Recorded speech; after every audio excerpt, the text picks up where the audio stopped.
Like a handsome dog. Like he's just got that face on him like, I wish the British would.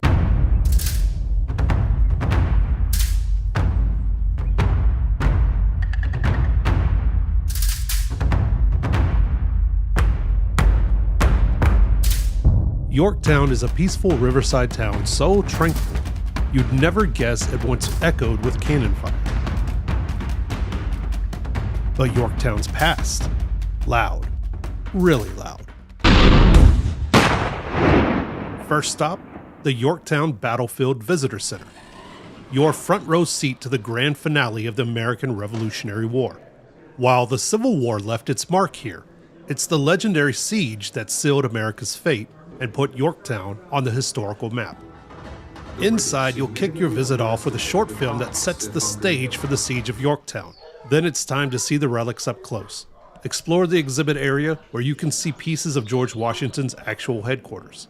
Yes, the very tents he used during the war, including right here in Yorktown. This is the inside. It's the original tent where, under which George Washington would have had his headquarters and his private dwellings to write letters and command his troops and do all of that. So, pretty interesting piece of history. Cannons that once roared across these fields, muskets held by soldiers whose names are long forgotten, and letters penned in the dim glow of candlelight. History lesson? Check. But to really feel it, you have to step outside. So during the Siege of Yorktown, Redoubts 9 and 10 were fortified positions that the American forces and French forces had to take before they could do anything else to the Yorktown encampment. So American forces took one, French forces took the other, and those actions right there basically handed the victory over to the Americans. Cornwallis was completely surrounded on land. His waterways clogged full of the French Navy. Cornwallis didn't have any other choice. Climb over, start battling. The entrenchment, the moat right here. So you couldn't just leap across Carl Lewis or something like that. Man. You had to go down, risk getting shot, being in the moat with them, and climb back through, do the best you could.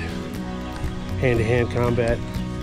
I think I read somewhere in there, one of the German soldiers that was working with the British, or when they were leaving the fort after surrender, he was looking at the Continental Army and how ragtag it was, and basically, paraphrased, he was like, I can't believe we lost to these freaking guys, It's approaching what remains of Redoubt number 9. This is the one that the French took at the same time, almost the same time as the Americans took number 10. You see the same kind of build. There's a moat and wooden fortifications.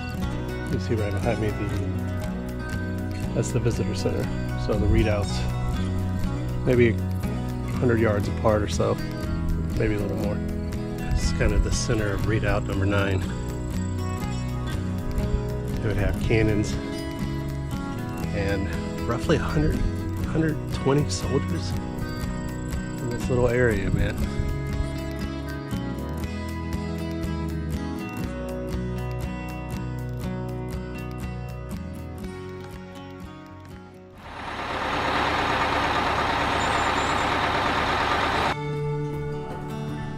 Now it's off to the American Revolution Museum, a fully immersive, hands-on history lesson that puts dusty textbooks to shame. Here you won't just read about the 18th century, you'll practically walk right into it. You'll be up close and personal with original pieces that practically pulse with history. I've seen the big one at the Met. It's really cool. It's a lot bigger than this.